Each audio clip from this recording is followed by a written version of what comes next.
بسم اللہ الرحمن الرحیم۔ السلام علیکم۔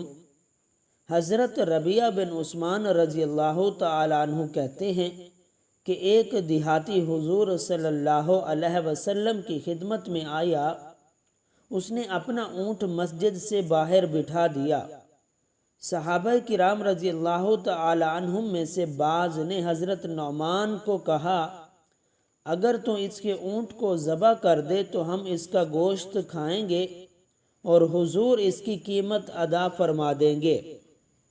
حضرت نعمان رضی اللہ عنہ نے اس اونٹ کو ذبح کر دیا۔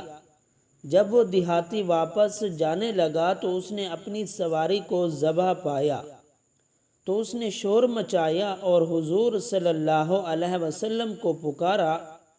آپ باہر تشریف لائے اور فرمایا، کس نے کیا ہے؟ لوگوں نے کہا کہ نعمان نے۔ آپ صلی اللہ علیہ وسلم اس کو تلاش کرتے کرتے زبیر بن عبد المطلب کے گھر پہنچ گئے۔ وہ وہاں چھپے ہوئے تھے۔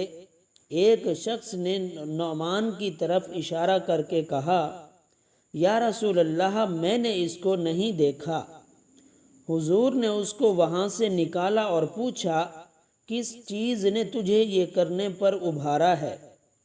حضرت نعمان نے عرض کیا، یا رسول اللہ صلی اللہ علیہ وسلم، ان لوگوں نے کہا تھا تو ذبح کر دے، ہم گوشت کھائیں گے اور حضور خود اس کی قیمت ادا فرمائیں گے۔ یہ سن کر حضور صلی اللہ علیہ وسلم اس کے چہرے سے مٹی صاف فرما رہے تھے اور مسکرا رہے تھے۔ پھر آپ نے اس دیہاتی کو اس کی قیمت ادا فرما دی۔ حضرت ام سلمہ رضی اللہ تعالیٰ عنہ فرماتی ہیں کہ حضرت ابو بکر رضی اللہ تعالیٰ عنہ شام کی طرف گئے۔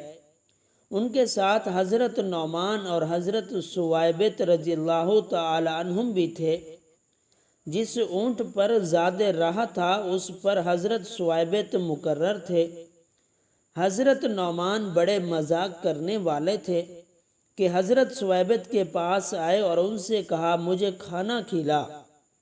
حضرت ثویبۃ رضی اللہ تعالیٰ عنہ نے فرمایا، نہیں کھلاتا جب تک کہ حضرت ابو بکر نہ آ جائیں۔ حضرت نعمان نے کہا، میں ابھی تیری خبر لیتا ہوں۔ یہ کہہ کر ایک تجارتی قافلے کے پاس آئے۔ ان سے کہا، میرے پاس ایک عرب غلام ہے، تم مجھ سے خرید لو، لیکن ہوشیار رہنا، وہ دوغلا ہے۔ وہ کہے گا میں آزاد ہوں۔ اگر تم نے اس کی بات پر یقین کر لیا تو میں تمہارے سامان کی واپسی کا ذمہ دار نہ ہوں گا۔ انہوں نے کہا، نہیں نہیں، ہم نے تجھ سے 10 اونٹ کے بدلے میں وہ خرید لیا۔ حضرت نعمان رضی اللہ تعالی عنہ حضرت ثویبۃ کو پکڑ لائے اور ان کو کھینچتے آ رہے تھے اور قافلے میں پہنچ کر کہا، یہ وہی ہے۔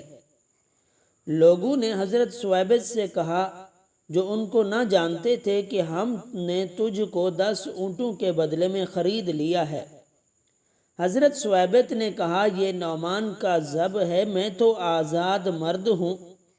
لوگوں نے کہا، ہم کو یہ اطلاع پہلے مل چکی ہے کہ تو اس طرح کہے گا۔ حضرت نعمان رضی اللہ تعالی عنہ حضرت ثویبۃ کو ان کے حوالے کر کے اونٹ لے کر واپس آ گئے۔ حضرت ابو بکر صدیق رضی اللہ تعالی عنہ جب کسی کام کی غرض سے اس وقت وہاں موجود نہ تھے، آئے تو ان کو اس بات کی خبر دی گئی تو وہ اپنے ساتھیوں کو لے کر اور ان کے اونٹ واپس کر کے حضرت ثویبۃ رضی اللہ تعالی عنہ کو واپس لے آئے۔ جب یہ قافلہ حضور صلی اللہ علیہ وسلم کی خدمت میں واپس ہوا تو آپ صلی اللہ علیہ وسلم کو اس قصے کی خبر دی گئی تو آپ بھی مسکرائے اور آپ کے سارے ساتھی بھی مسکرائے۔